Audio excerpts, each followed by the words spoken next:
فرمایا وَمَن يَتَّقِ اللَّهَ يَجْعَل لَّهُ مَخْرَجًا وَيَرْزُقْهُ مِنْ حَيْثُ لَا يَحْتَسِبُ، اور اس کو وہاں سے رزق دے گا جہاں سے وہ سوچ بھی نہیں سکتا، اس کو خیال بھی نہیں جائے گا۔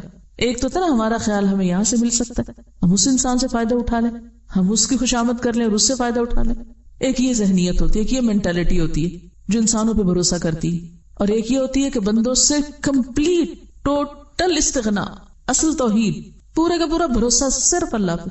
وہاں پھر جب وَمَن يَتَوَکَّلْ عَلَى اللَّهِ، جو اس طرح کا توکل کرتا ہے، فَهُوَ حَسْبُهُ، وہ اس کو کافی ہو جاتا ہے۔ ان اللہ بالغ امرہ، بے شک اللہ اپنے حکم کو، اپنے معاملے کو پہنچ کے رہے گا، اس کو اپنے فیصلے نافذ کرتے کچھ مشکل نہیں۔ قد جعل اللہ لکل شیء قدرا، اللہ نے ہر چیز کا ایک اندازہ مقرر کر رکھا ہے، ہر چیز کا ایک وقت، اس وقت تک صبر کرنے کی ضرورت ہوتی۔ ہم کیا چاہتے ہیں؟ ہم نے تقویٰ کر لیا، ہم نے توکل کر لیا، ہم نے کوشش کر لی، اب جلدی سے کام ہو جانا چاہیے جو ہم سوچ رہے ہیں، انتظار نہیں کرتے، صبر نہیں کرتے۔ اسی لیے آگے کیا فرمایا؟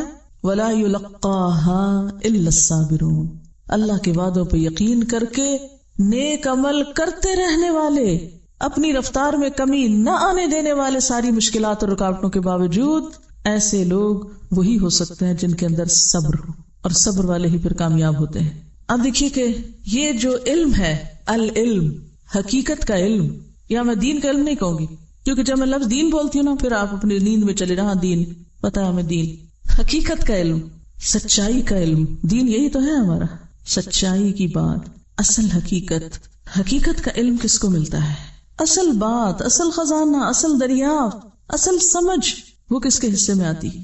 من یرد اللہ بہ خیرا یفقہہ فی الدین۔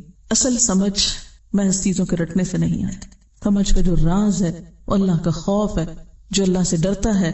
واتقوا اللہ ویعلمکم اللہ، اللہ اس کو سکھا دیتا ہے، تھوڑے علم میں بھی بہت برکت ڈال دیتا ہے اور انسان کو بہت آگے پہنچا دیتا ہے۔ پھر تو یہ جو علم حقیقت ہے، یہ دنیا کی سب سے قیمتی چیز ہے، کہ کسی شخص کو ریالٹی کا پتہ چل جائے، سچائی کا پتہ چل جائے، اصل حقیقتوں کا پتہ چل جائے، کیونکہ انسان ہر وقت دھوکے میں ہے نا۔ آپ کسی چیز کو کسی طرح دیکھ رہے ہیں وہ ویسی ہے ہی نہیں، جس چیز پہ آپ بھروسہ کر رہے ہیں وہ تو آپ کو سخت نیچے گرانے والی ہے۔ دیکھیں جب آپ قدم رکھتے ہیں تو کہاں قدم رکھتے ہیں؟ آپ چل رہے ہیں رستے پر، کہاں قدم رکھتے ہیں؟ زمین پہ آپ کب قدم رکھتے ہیں جما کے؟ جب آپ کو پتا ہو یہ آپ کا بوجھ اٹھائے گی، تبھی آپ اس پہ بھروسہ کر کے قدم رکھتے ہیں نا۔ اور اگر آپ کو پتا ہو کہ یہ تو مجھے نیچے جا دھنسائے گی، تو رکھیں گے وہاں پاؤں؟ کبھی نہیں رکھیں گے۔ تو یہ ہے ظاہری حقیقتوں کا علم۔ یعلمون ظاہرا من الحیات الدنیا وہم عن الآخرۃ ہم غافلون۔ اور کچھ لوگ آخرت کا علم رکھتے ہیں، یعنی چیزوں کو دنیا کے پس منظر میں نہیں دیکھتے، وہ آخرت کے پرسپیکٹو میں دیکھتے ہیں، وہاں اس چیز کا کیا فائدہ یا کیا نقصان ہے۔ وہ ایک بڑے سے بڑے فائدے کو قربان کر دیتے ہیں، کس لیے؟ یہ میری آخرت کے لیے نقصان دہ ہے، مجھے تو نہیں چاہیے یہ۔ اب دیکھنے والا کہتا ہے ہائے کتنا بے وقوف، اتنا بڑا فائدہ اس کو نقصان کر دیا۔ وہ کہتا ہے نہیں میں اس کو نہ لے کے فائدے میں ہوں۔ تو ایک کے پاس ظاہری علم ہے اور ایک کے پاس حقیقی علم۔ کس کے پاس ظاہری علم ہے؟ جو صرف ظاہری چکا چوند کو دیکھ کے کہہ رہا ہے یہ فائدہ، چلو بھاگو اس کے پیچھے۔ اور دوسرا کہتا ہے نہیں یہ حقیر فائدہ، یہ تھوڑا سا فائدہ، یہاں زیادہ بڑی انویسٹمنٹ ہے، یہ بڑا فائدہ ہے، وہ دوسری طرف چل پڑتا ہے، اور وہاں کوئی چکا چوند نہیں، کوئی ظاہری رونق نہیں، کوئی ورلڈلی گینز نہیں، کوئی مانیٹری گینز نہیں، کوئی فائدہ نہیں۔ انسان کہتا ہے یہ کتنا احمق ہے، اس کو کیا حاصل ہو رہا ہے، کیا مل رہا ہے، لیکن اس کی نظر میں اس کو بہت کچھ مل رہا ہوتا ہے۔ اور خاص طور پر جب دین کے لیے قربانی کرنے کا وقت آتا ہے نا، تو صرف وہی کر سکتے ہیں جن کے پاس حقیقت کا علم ہوتا ہے، کیونکہ ان کو پتا ہوتا ہے ان کے ذرے ذرے کا بھی ریوارڈ کتنا بڑا ہے اللہ کے پاس۔ اور جو صرف دنیا کے پیسوں میں تولتے ہیں ان چیزوں کو، وہ کبھی بھی اصل فائدہ نہیں اٹھا سکتے۔ بہرحال اب یہ ہے کہ حقیقت کا علم حاصل کرنے کے لیے ایک کوالٹی بے حد ضروری ہے، اور وہ ہے صبر۔ صبر اور ان لمیٹڈ صبر، کیونکہ اس کے لیے پھر کیا ہے، آپ کو بہت سے پریشرز لینے پڑیں گے، بہت سے دباؤ، بہت سی مخالفتیں، بہت سی چیزیں آپ کو اٹریکٹ کریں گی۔ اب مثال کے طور پر یہاں آپ بیٹھے ہیں مسکین بن کے پڑھنے، نہ دنیا کی رونق نہ کچھ، سفید کپڑے پہن کے اور ہر چیز سے منہ موڑ کے یہاں بیٹھے ہیں۔ کس چیز نے بٹھایا ہوا آپ کو؟ کیوں رکے ہوئے یہاں؟ چھٹی کیوں نہیں کر جاتے؟ جائیے، جو سرٹیفکیٹ ملے گا اس پہ کوئی نوکری نہیں ملنے والی آپ کو، کوئی اس کی قدر نہیں، ان نمبروں نے آپ کو کہیں نہیں فائدہ دینا، پھر کیا وقت ضائع کیا آپ نے؟ اگر ایک ظاہری نگاہ سے دیکھا جائے، دنیا کی نگاہ سے دیکھا جائے، کیا پایا آپ نے ان 2 مہینوں میں؟ اتنا وقت لگا دیا، ظاہری نگاہوں سے تو کچھ بھی نہیں پایا۔ اگر آپ اس کو تولے کہیں تو اس کا کوئی ایک من وزن نہیں نکلے گا. کتنا مال آپ کا لگ گیا، وقت لگ گیا، آپ کی راحت، آرام، سکون، کھانا پینا، گھر بار، رشتے دار، پتہ نہیں کتنی پریشر آئے آپ پر، کتنی چیزوں نے ہلانا چاہا آپ کو، لیکن آپ اگر جمے رہے تو کس کے ساتھ؟ صبر کے ساتھ. تو یہ صبر ہے جو انسان کو حقیقت کا علم دیتا ہے، اور تب انسان ساری قربانیاں کر کے جمع رہتا ہے اور اس کے پائے استقامت میں لغزش نہیں آتی، کیونکہ اس کو معلوم ہے کہ وہ جو کچھ حاصل کر رہا ہے وہ خیر مما یجمعون، ان سب چیزوں سے اعلیٰ و افضل ہے جو لوگ باہر سمیٹ رہے ہیں اور اکٹھا کر رہے ہیں. تو حقیقت کا علم اس کو ملتا ہے جو ظاہری چیزوں کی چکا چوند سے متاثر ہوئے بغیر اپنا کام کر سکے، جو ڈسٹریکٹ کرنے والی چیزوں سے ڈسٹریکٹ ہوئے بغیر کام کر سکے، جو رکاوٹوں کے باوجود چل سکے، جو نقصان گوارا کرتے ہوئے اصل چیز کو پانے کے لیے کوشش کرے. اب دیکھیں جو کان کن ہوتے ہیں نا، آپ کو پتا ہے کہ بعض اوقات ان کی لائف رسک پہ ہوتی ہے. ڈائیورس سمندر کے اندر جا کے لائف رسک پہ ہوتی ہے، اڑنے والے بہت سے رسک پہ، ماؤنٹینئرس رسک پہ.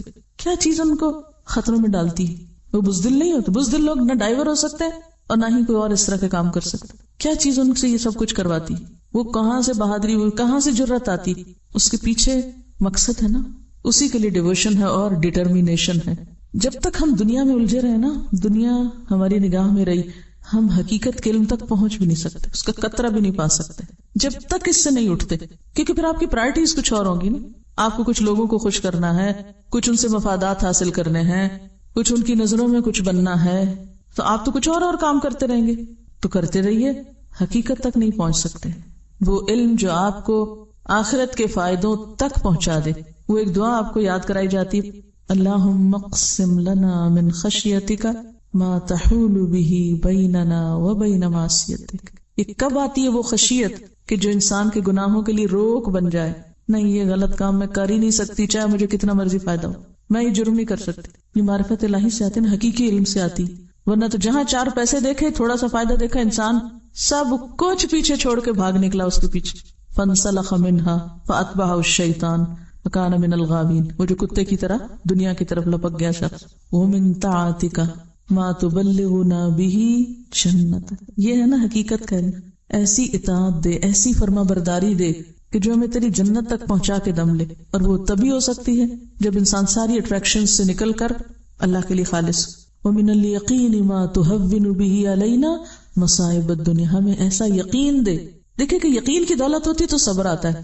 جب آپ کو اپنی کامیابی کا یقین ہے نا کہ جو رستہ میں نے اختیار کیا یہ درست ہے، یہ سچ ہے، حقیقت یہی ہے، تو پھر کیا ہوتا ہے؟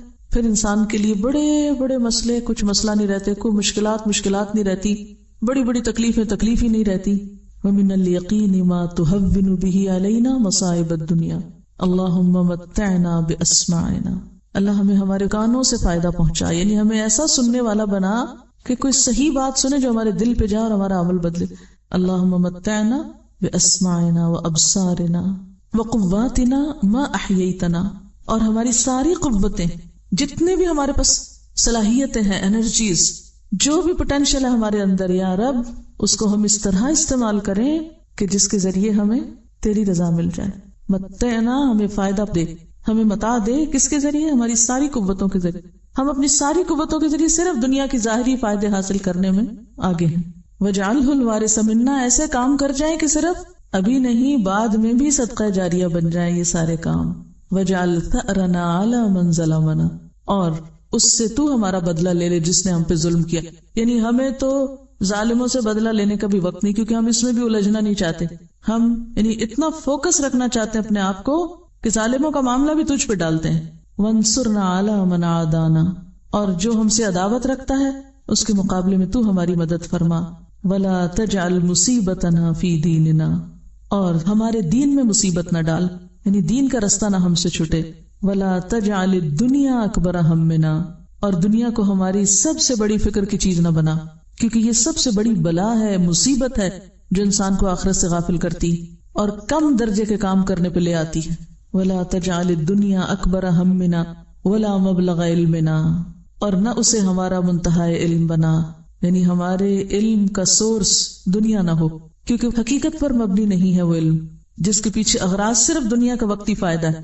وَلَا تُسَلِّطْ عَلَيْنَا مَن لَا يَرْحَمُنَا. اور ہم پر وہ شخص مسلط نہ کر جو ہم پہ رحم نہ کرے.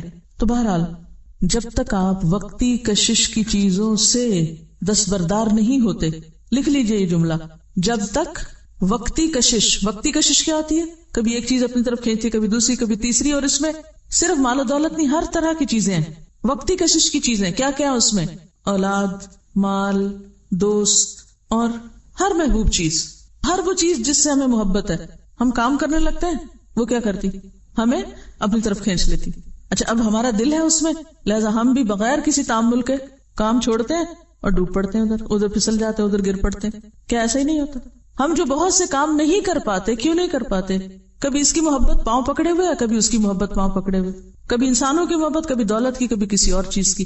لہٰذا جو ہم زندگی میں منصوبے بناتے ہیں، ارادے کرتے ہیں، ان کو کبھی پورا نہیں کر سکتے، کیونکہ ایسے لوگ کر سکتے ہی نہیں. حقیقت کا علم پانے کے لیے، آخرت کمانے کے لیے، آخرت تک جانے کے لیے جب تک وقتی اور ظاہری کشش کی چیزوں سے اوپر نہیں اٹھیں گے، منزل نہیں پا سکیں گے. کیونکہ چھوٹی چھوٹی چیزیں ہم اپنی طرف ایسے کھینچ لیتی ہیں، ہاں اس میں بڑا فائدہ ہے، چلو یہ کام کر لیتے ہیں، اس سے یہ مل جائے گا، چلو ادھر چل پڑتے ہیں، اس سے یہ حاصل ہو جائے گا، ادھر چلتے ہیں. یعنی ہر تھوڑی دیر کے بعد اپنے جو موٹیوز ہیں یا اپنے جو ٹارگٹس ہیں یا جو اپنے مقاصد ہیں ان کو بھول جانا، اور کبھی ایک چیز پہ گر پڑنا اور کبھی دوسرے پہ گر پڑنا. دنیا کی رونقوں، دنیا کی مشکلات سے ڈسٹریکٹ ہونا انسان کو منزل سے دور کر دیتا ہے اور حقیقت سے بھی دور کر دیتا ہے. اب دیکھیے کہ دنیا کے اٹریکشن سے اوپر اٹھنا صبر کا مشکل ترین مرحلہ ہے، مشکل ترین صبر ہے. رونقوں کو چھوڑ کر بے رونق چیزوں کو اختیار کرنا، شہرت کو چھوڑ کر گمنامی اختیار کرنا، وقتی فائدوں کو چھوڑ کر بڑے فائدے پر نظر رکھنا، ظاہری نظر آنے والی چیزوں سے پیچھے جا کر اصل کو دیکھ لینا، اس دنیا میں رہتے ہوئے جنت کی خوشبو پا لینا، یہ کون کر سکتا ہے؟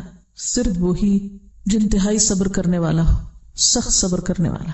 اور جو ایسا صبر نہ کرے اس کا علم اور حکمت میں کوئی حصہ نہیں ہے، علم اور حکمت میں کوئی حصہ نہیں ہے، اس کو خدا کی معرفت گویا ملی ہی نہیں ہے، چاہے وہ بڑی بڑی تفسیریں بھی لکھ ڈالے، وہ علم و حکمت نہیں پا سکتا. ٹھیک ہے، جو شخص ظاہری رونقوں سے اوپر نہ اٹھ سکے، ظاہری چمک دمک سے آگے نہ جا سکے، وہ علم و حکمت نہیں پا سکتا، وہ عمل صالح نہیں کر سکتا. یہ صرف صبر والوں کا کام ہے. اب آپ اگر اس وقت ساتھ ساتھ محدثین کی تاریخ پڑھ رہے ہوتے نا، کچھ کام کرنے والوں کے پیچھے کے حالات اور واقعات پڑھے، تو پھر آپ کو یہ باتیں عمل سے سمجھ میں آتی. صحابہ کرام کے اندر اگر ایک جوہر ہے تو وہ یہی کہ انہوں نے ظاہری رونقوں کے پیچھے اپنا منزل اور اپنا مقام رکھا.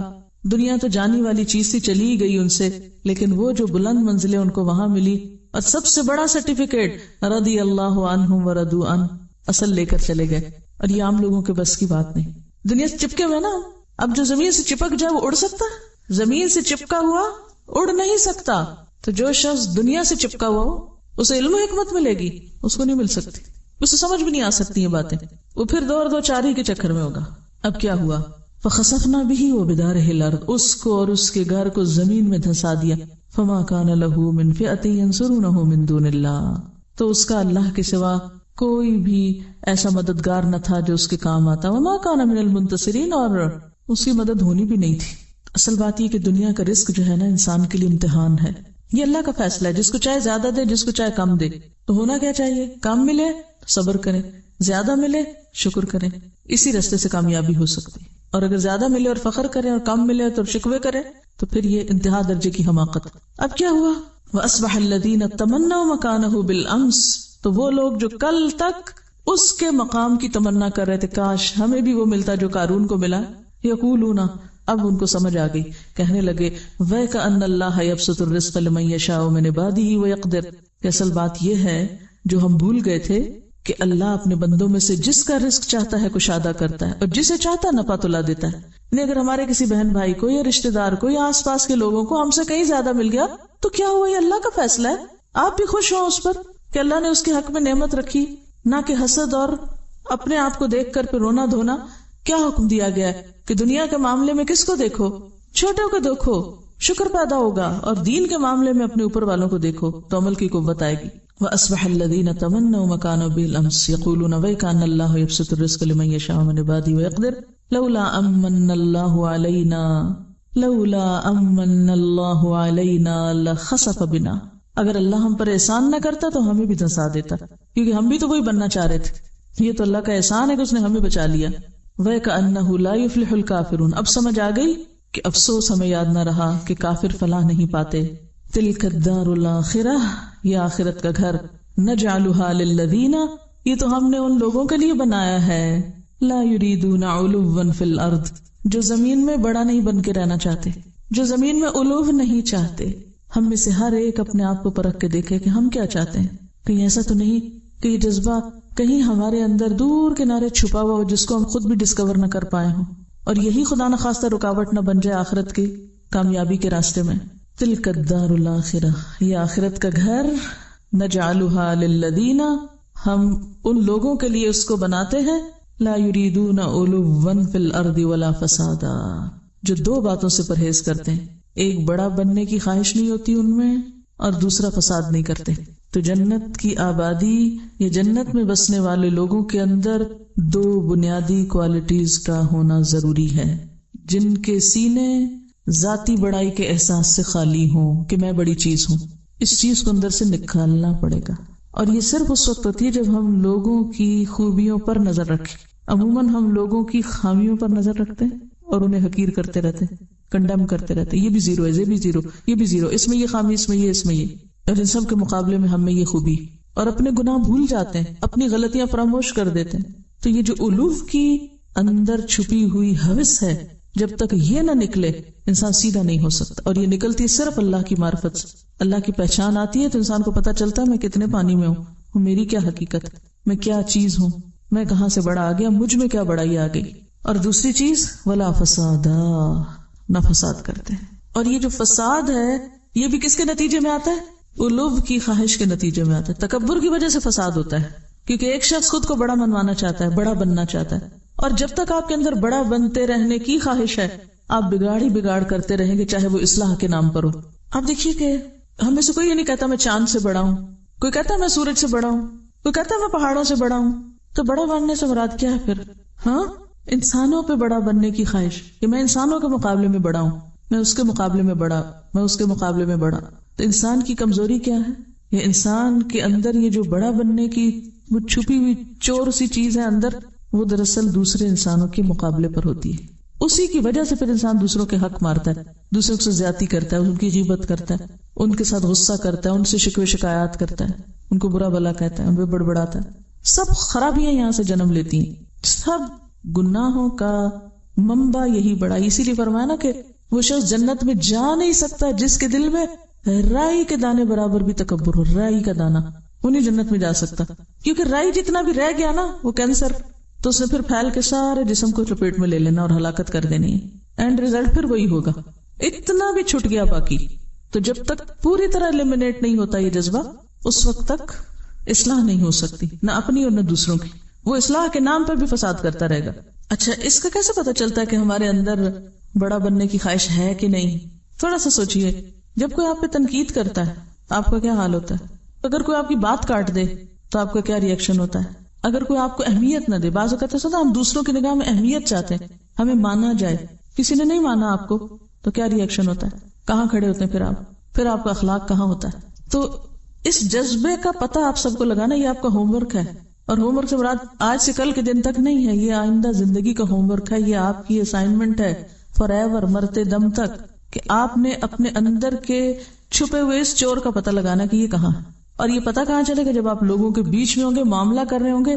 جب آپ پہ تنقید ہوگی تو آپ کیا کر رہے ہیں، جب آپ کی مخالفت ہوگی تو آپ کیا کر رہے ہیں، جب آپ کو نظر انداز کیا جائے، نظر انداز، تو آپ کیا کریں گے، جب آپ کو پیچھے کر دیا جائے تو آپ کیا کریں گے، جب آپ کو اہمیت نہ دی جائے، جب آپ کو پوچھا نہ جائے تو پھر آپ کیا کریں گے. پھر پتہ چلے گا کہ اندر بڑا بننے کی خواہش ہے یا نہیں. کسی کی زبان یا قلم یا انداز یا رویہ یا روش، کسی بھی چیز سے جب احساس برتری کو ٹھیس پہنچے، تو پھر آپ سمجھ لیجئے کہ یہاں معاملہ کچھ گڑبڑ ہے. دیکھیے، جب تک بندوں سے بے نیاز نہیں ہوتے نا، ان کی محبتوں سے، ان کی نفرتوں سے، ان کی تعریفوں سے، ان کی تنقیدوں سے، ان کے شکریہ سے، ان کی جزا سے، ان کے بدلے سے، ان کی طرف سے ملنے والے فائدوں سے جب تک بے نیاز نہیں ہوتے اور جب تک ایک اللہ کو نہیں پکڑتے ہر چیز میں، تو آپ اس مشکل سے نہیں نکل سکتے. کوئی کچھ کہہ دے تو انسان کو سوچنا چاہیے پتہ نہیں میں تو اور بھی کتنا خراب ہوں، چلو شکر ہے اس نے اتنی بھی میری طرف توجہ دلائی، فوراً استغفار کریں. اچھا عام طور پہ ہم کیا کرتے ہیں؟ فوراً جواز تلاش کرنے لگتے، فوراً جواب ڈھونڈنے لگتے، فوراً صفائی پیش کرنا شروع کر دیتے. بہت سے لوگوں کی اگر عام گفتگو کا جائزہ لیا جائے تو وہ صرف اپنے اعمال کی صفائی پیش کر رہے ہوتے ہیں، صرف عذر کر رہے ہوتے ہیں، صرف وجوہات بتا رہے ہوتے ہیں، یہ میں نے اس لیے نہیں کیا، یہ میں نے اس لیے نہیں کیا، یہ میرا یہ مقصد نہیں تھا، یہ میرا وہ وجہ نہیں تھی. یہ کیا چیز ہے؟ یہ کس قسم کی گفتگو ہے؟ کچھ اور ہے نا پیچھے جو آپ اپنی صفائی اور اپنی بڑائی بیان کیے چلے جا رہے ہیں. کوئی خاموش ہو جائے. اگر آپ سچے ہیں اللہ آپ کو سچا کر دے گا. آپ کو وہ واقعہ یاد ہوگا کہ غزوہ خیبر کے موقع پر جب آپ صلی اللہ علیہ وسلم نے غنائم تقسیم کیے تو ایک صحابی موجود نہیں تھے، آپ نے ان کا حصہ رکھ دیا. جب وہ آئے تو آپ نے ان کا حصہ ان کو دیا، رو پڑے، کہنے لگے اللہ کے رسول صلی اللہ علیہ وسلم میں اس لیے تو یہاں نہیں آیا تھا، میں یہ لینے تو نہیں آیا تھا، میں اللہ کی راہ میں جہاد کرنے آیا ہوں، میں اس چیز کے لیے نہیں آیا تھا، میں تو شہادت کے لیے آیا تھا. گلے کی طرف اشارہ کیا، میں شہادت کے لیے آیا تھا. آپ نے فرمایا اگر تم اپنی بات میں سچے ہو تو اللہ تمہاری بات سچی کر دے گا، جو تم چاہتے ہو اللہ وہی تم کو دے گا، کیونکہ اللہ تو بندوں سے نیت کے ساتھ معاملہ کرتا ہے نا. جس نیت کے ساتھ تم آئے ہو وہ تمہاری نیت پوری کر دے گا. اور واقعی ایسا ہوا.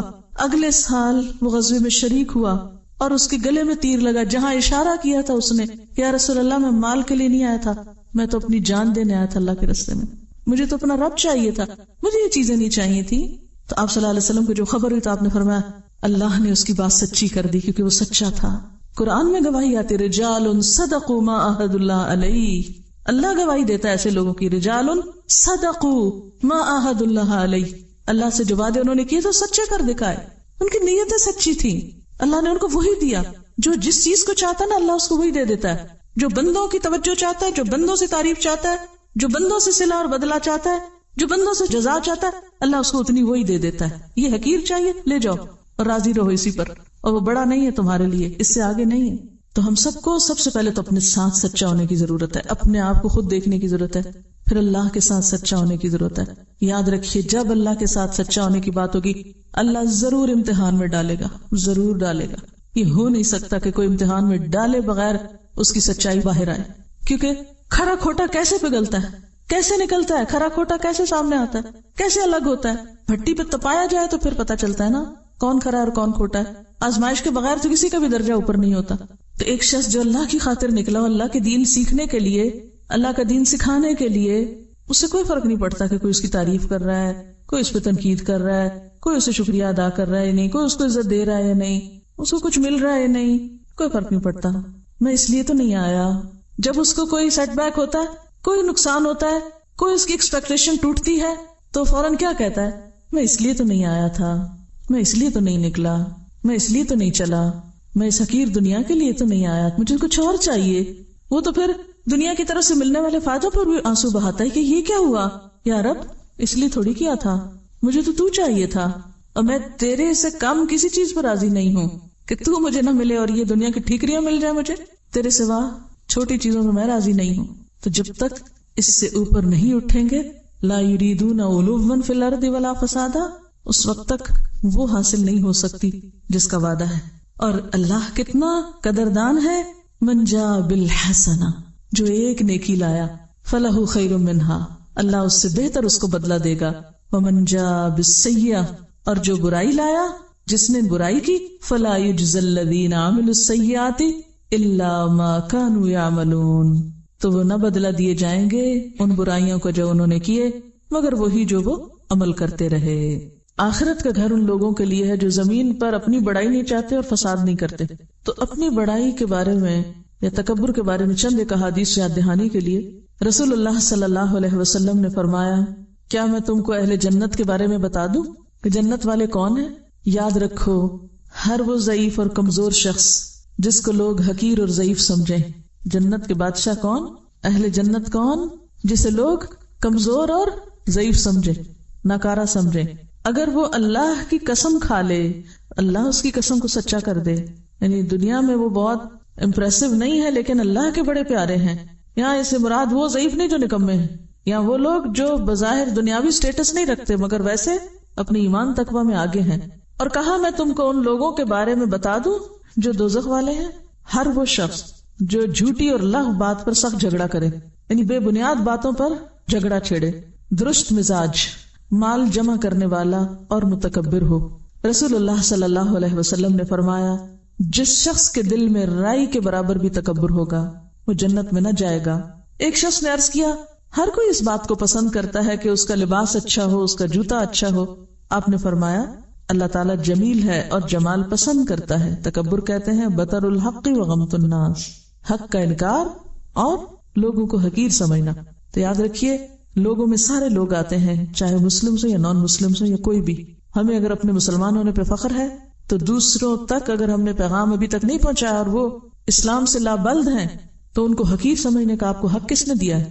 آپ کو کیا خبر کہ ان کی لا علمی اور ان کے حالات کی وجہ سے اللہ تعالیٰ ان کو تو چھوڑ دے اور پکڑ لے آپ جیسے فخر کرنے والوں کو جو صرف دین کو اپنی ہی جائیداد بنا کے بیٹھ گئے اور اپنا ہی ورثہ سمجھ لیا۔ حالانکہ یہ دین تو کس کے لیے تھا؟ پوری دنیا کے لیے تھا، سارے انسانوں کے لیے تھا۔ قصور بھی ہمارا کہ پہنچایا نہیں، پھر جو خود کے پاس ہے اس پہ فخر اور دوسروں کے پاس نہیں تو ان کو حقیر سمجھا جا رہا ہے۔ کوئی حق نہیں ہمیں کسی کو حقیر سمجھنے کا اور کوئی حق نہیں ہمیں فخر کرنے کا۔ اللہ ہی بہتر جانتا ہے کہ کون کہاں ہے۔ حضرت ابو ہریرہ کہتے ہیں کہ رسول اللہ صلی اللہ علیہ وسلم نے فرمایا، 3 شخص ایسے ہیں جن سے اللہ تعالیٰ قیامت کے دن بات بھی نہ کریں گے، نہ ان کو گناہوں سے پاک کریں گے۔ ایک تو بوڑھا زانی، دوسرے جھوٹا بادشاہ، تیسرے مفلس تکبر کرنے والا، یعنی غریب بھی اور متکبر بھی ہے بھی کچھ نہیں پاس، کوئی دے تو اس پہ اکڑ بھی۔ رسول اللہ صلی اللہ علیہ وسلم نے فرمایا، اللہ تعالیٰ فرماتے ہیں، بزرگی میری چادر ہے، عظمت میرا تہبند، پس جو شخص ان دونوں میں سے کسی ایک کو مجھ سے چھینے میں اس کو دوزخ کی آگ میں ڈالوں گا۔ یعنی کسی کو بڑا بننے کا حق نہیں۔ لا یریدون علوا فی الارض ولا فسادا۔ رسول اللہ صلی اللہ علیہ وسلم نے فرمایا، ایک شخص ہے جو ہمیشہ اپنے آپ کو بزرگ و برتر سمجھتا ہے۔ سنیے اس بات کو غور سے، ایک شخص ہے جو ہمیشہ اپنے آپ کو بڑی چیز سمجھتا ہے کہ میں بڑا ہوں، میں ان سب سے بڑا اچھا ہوں، اور لوگوں سے دور رہتا ہے، الگ تھلگ اپنی الگ دنیا بنائی ہوئی ہے، یعنی گھل مل کے نہیں رہتا۔ کیوں نہیں گھل مل کے رہتا؟ اس کو ہر ایک میں کوئی نہ کوئی نقص نظر آتا ہے، یہ ایسا خراب، یہ ویسا خراب، یہ ویسا خراب۔ تبھی تو نہ وہ کسی سے محبت کر سکتا ہے، نہ لوگ اس سے محبت کرتے ہیں۔ جو محبت دینا نہیں جانتا وہ لینے کے بھی قابل نہیں ہوتا، یہاں تک کہ اس کا نام متکبروں اور سرکشوں میں لکھ دیا جاتا ہے، یعنی ایسا شخص اللہ کو پسند نہیں۔ پھر جو مصیبت دنیا اور آخرت میں سرکشوں پہ پڑتی ہے وہی اس کو پہنچتی ہے، اس کا بھی پر انجام انہی کے ساتھ ہوتا ہے۔ کبھی اپنے آپ کو دوسروں سے بہتر نہ سمجھے، کہیں کمپیریزن ہونے لگے اندر نفس میں، فوراً سوچے پتہ نہیں اس کے اندر کون سی خوبی ہے جو ظاہر نہیں مجھ پہ، کیونکہ میں تو جاہل ہوں نا، پتہ نہیں اس کے اندر کون سی ایسی بھلائی ہوگی، پتہ نہیں اس کی نیت کتنی خالص ہوگی، پتہ نہیں اس کے اندر کون سی اچھائی ہوگی۔ کل قیامت کے دن جن کو آج ہم حقیر سمجھے بیٹھے ہیں، وہ اگر وہ اونچے چلے گئے اور ہم نیچے کہیں بیٹھے ہوئے تو کیا ہوگا؟ کیونکہ ساری خرابیاں، جتنی اخلاقی خرابیاں، سب شروع یہیں سے ہوتی ہیں، اپنے آپ کو اچھا سمجھنے سے، سب کی ابتدا یہیں سے ہوتی ہے۔ تو جہاں سمجھے، جہاں یہ نفس میں یہ فتنہ اٹھنے لگے میں بہتر ہوں، اور جس کے ساتھ خود کو کمپیئر کر رہے ہیں، فوراً سوچیں پتہ نہیں اس کے اندر کیا خوبی اور بھلائی ہوگی جو میرے اندر نہیں۔ میں اپنی صرف کسی ایک بات کی وجہ سے اپنے آپ کو اچھا سمجھ رہی ہوں، کیا معلوم کسی اور کے اندر کیا کیا اچھائیاں چھپی ہوئی ہیں۔ کیونکہ اللہ کے بہت سے بندے ایسے ہیں جو اپنی نیکی ظاہر بھی نہیں کرنا چاہتے اور آپ کو پتہ ہی نہیں، اور آپ ان کے بارے میں معلوم نہیں کیا سے کیا گمان کیے بیٹھے۔ رسول اللہ صلی اللہ علیہ وسلم نے فرمایا، بدترین بندہ وہ ہے، بدترین، جس نے اپنے آپ کو دوسروں سے بہتر جانا، جس نے اپنے آپ کو دوسروں سے بہتر جانا اور تکبر کیا اور اللہ بزرگ و برتر کو بھول گیا۔ بدترین ہے وہ بندہ جس نے لوگوں پہ جبر اور قہر کیا اور خداوند قہار و جبار کو بھول گیا۔ بدترین ہے وہ بندہ جو دین کے کاموں کو بھول گیا اور دنیا کے کاموں میں محو ہو گیا اور قبروں اور جسم کی بوسیدگی کے خیال کو فراموش کر دیا، مرنے کو بھول گیا، وہ اتنا دنیا میں منغمک ہوا۔ بدترین ہے وہ بندہ جس نے فساد ڈالا، حد سے تجاوز کر گیا اور اپنی ابتدا اور انتہا کو بھول گیا۔ ابتدا بھی انسان اگر اپنی یاد رکھے تو کبھی تکبر نہ آئے، جب وہ خون کا لوتھڑا تھا، جب اس کی کوئی شکل نہ تھی، وہ مزغت، وہ علقت۔ حضرت ابو ہریرہ کہتے ہیں کہ رسول اللہ صلی اللہ علیہ وسلم نے فرمایا، 3 چیزیں نجات دینے والی ہیں، انسان کو بچانے والی ہیں، سیو کرنے والی، اور 3 ہلاک کرنے والی۔ نجات دینے والی چیزیں، نمبر 1 ظاہر و باطن میں اللہ سے ڈرنا، نمبر 2 خوشی اور ناخوشی دونوں حالتوں میں حق بات کہنا، انصاف کی بات کرنا، یعنی کسی کے بارے میں آپ خوش ہیں کہ اس نے آپ کو کوئی فائدہ پہنچایا ہوا ہے، یا کسی سے ناراض ہیں، بات انصاف ہی کی ہو۔ نمبر 3 دولت مندی اور فقیری دونوں حالتوں میں اعتدال اختیار کرنا، زیادہ ہے تب بھی، تھوڑا ہے تب بھی، اعتدال سے زندگی بسر کرنا۔ یعنی کہ جب زیادہ ہو تو انسان پھولنے لگ جائے، اترانے لگ جائے، اور یہ سمجھے یہ سب میرے زور بازو اور میرے علم کا نتیجہ ہے، اور جب کچھ نہ رہے تو مایوس ہو جائے. دیکھیے مایوس کیوں ہوتا ہے انسان؟ مایوس صرف وہ شخص ہوتا ہے جو اپنی کامیابیوں کو اپنی قوت اور اپنے علم اور اپنی صلاحیت کا نتیجہ سمجھتا ہے. تو جب تک تو زور ہوتا ہے نا تو وہ سمجھتا ہے میں بڑی چیز ہوں. جب زور ختم ہو جاتا ہے اب وہ بے بس ہوتا ہے اور اسے پتا چل جاتا ہے اب میں کچھ نہیں کر سکتا، پھر وہ انتہائی مایوس ہو جاتا ہے. ایک انتہا پہ تکبر ہے اور دوسرے انتہا پہ مایوسی ہے. جو معتدل انسان ہوتا ہے نہ وہ پھولتا اور اتراتا ہے، نہ وہ خوشی میں آپے سے باہر ہوتا ہے اور نہ وہ غم میں آپے سے باہر ہوتا ہے. وہ مایوس بھی نہیں ہوتا، وہ آخری درجے تک اللہ کی رحمت سے امید رکھتا ہے کہ میرا رب مجھے تنہا نہیں کرے گا، میرا رب مجھے رسوا نہیں کرے گا، میرا رب میرے ساتھ ہے. کلا ان معی ربی سیہدینی، میرا رب میرے ساتھ ہے، مجھے راہ دکھا دے گا. تو نیکیوں پہ پھولنا اور جب نیکی کی توفیق نہ مایوس ہو کے بیٹھ جانا، دونوں انتہائی رویے ہیں جو نقصان دہ ہیں. جو شخص ہمیشہ واقعی سچے دل سے ہی سمجھتا نا میرے پاس جو کچھ بھی یہ میرے رب کا دیا ہوا، میرا نہیں ہے، تو جب وہ چیز نہیں بھی رہتی نا پھر بھی وہ کہتا ہے اللہ تیرا شکر، تو نے دیا. جیسے ایوب علیہ السلام، تو نے دیا تیرا شکر، تو نے لیا تیرا شکر. وہ جانے پہ کسی چیز کے ناراض نہیں ہوتا اپنے رب سے، وہ مایوس نہیں ہے، کہتا رب تو نے دیا تھا نا، تیرا مال تیری امانت. اور یہی وجہ کہ ایسے لوگ بڑے بڑے صدموں میں بھی اپنے آپ کو سنبھالے رکھتے ہیں. وہ اپنے ہوش و آواز گم نہیں کر بیٹھتے، وہ کسی نقصان پر خود کو نہیں نقصان پہنچا دیتے، وہ کسی کے مرنے کی خبر سن کے خود کو نہیں مار بیٹھتے، کیونکہ وہ اعتدال میں ہے. اور ہلاک کرنے والی چیزیں نمبر 1 وہ خواہش نفس جس کی پیروی کی جائے، یعنی جو دل میں آپ کرنا شروع کر دے، وہ خواہش نفس جس کی پیروی کی جائے، وہ حرص اور بخل جس کا انسان غلام بن جائے، اور آدمی کا اپنے آپ کو دوسروں سے بہتر خیال کرنا. ہم سب اپنا جائزہ لیں. اتنا افسوس اور دکھ ہوتا ہے بعض اوقات اچھے بھلے دیندار پڑھے لکھے لوگوں کو کہ جن کو تھوڑی سی 4 باتیں دین کی پتہ چل جائیں وہ باقی سب کو بے وقوف سمجھنے لگتے ہیں اور حقیر سمجھنے لگتے ہیں اور اپنے آپ کو بڑی چیز سمجھنے لگتے ہیں. ہر ایک پہ انگلی اٹھانا پھر فرض سمجھتے ہیں، ہر ایک کی غیبت کرنا اور پیچھے بیٹھ کے ان کی باتیں کرنا، ان کے نزدیک پھر کوئی وہ برائی نہیں رہتی اس میں. تو یہ جو فتنہ ہے نا خود کو بڑا سمجھنے کا، رائی کے دانے برابر بھی رہ گیا نا اندر تو جنت میں جانے کے قابل نہیں ہے انسان. کیونکہ سارے فساد اور بگاڑ یہاں سے شروع ہوتے ہیں، اور جنت تو پورا من بستی ہے. تو بگاڑ کرنے والے لوگ اگر وہاں پہنچ گئے تو وہ جنت کا مزہ بھی حرام کر دیں گے سب پر، وہ وہاں بھی فساد شروع کر دیں گے، وہاں بھی لڑائی جھگڑے، اور ادھر کی بات ادھر لگا ادھر کی ادھر لگا، کیونکہ وہ صرف اپنے سوا کسی اور کا حق نہیں سمجھتے نا کسی چیز پر. اور اس پر ابھی آپ کو بہت محنت کرنی پڑے گی، صرف ایک لیکچر سے ٹھیک نہیں ہوگا معاملہ، ساری زندگی آپ کو اس پر کام کرنا ہے. اور پتہ کہاں سے چلتا ہے کہ جب کوئی آپ کی غلطی بتائے، جب کوئی آپ پہ تنقید کرے، جب کوئی آپ کو روکے کسی چیز سے، تو پھر آپ کا حال کیا ہوتا ہے. وآخر دعوانا ان الحمد للہ رب العالمین.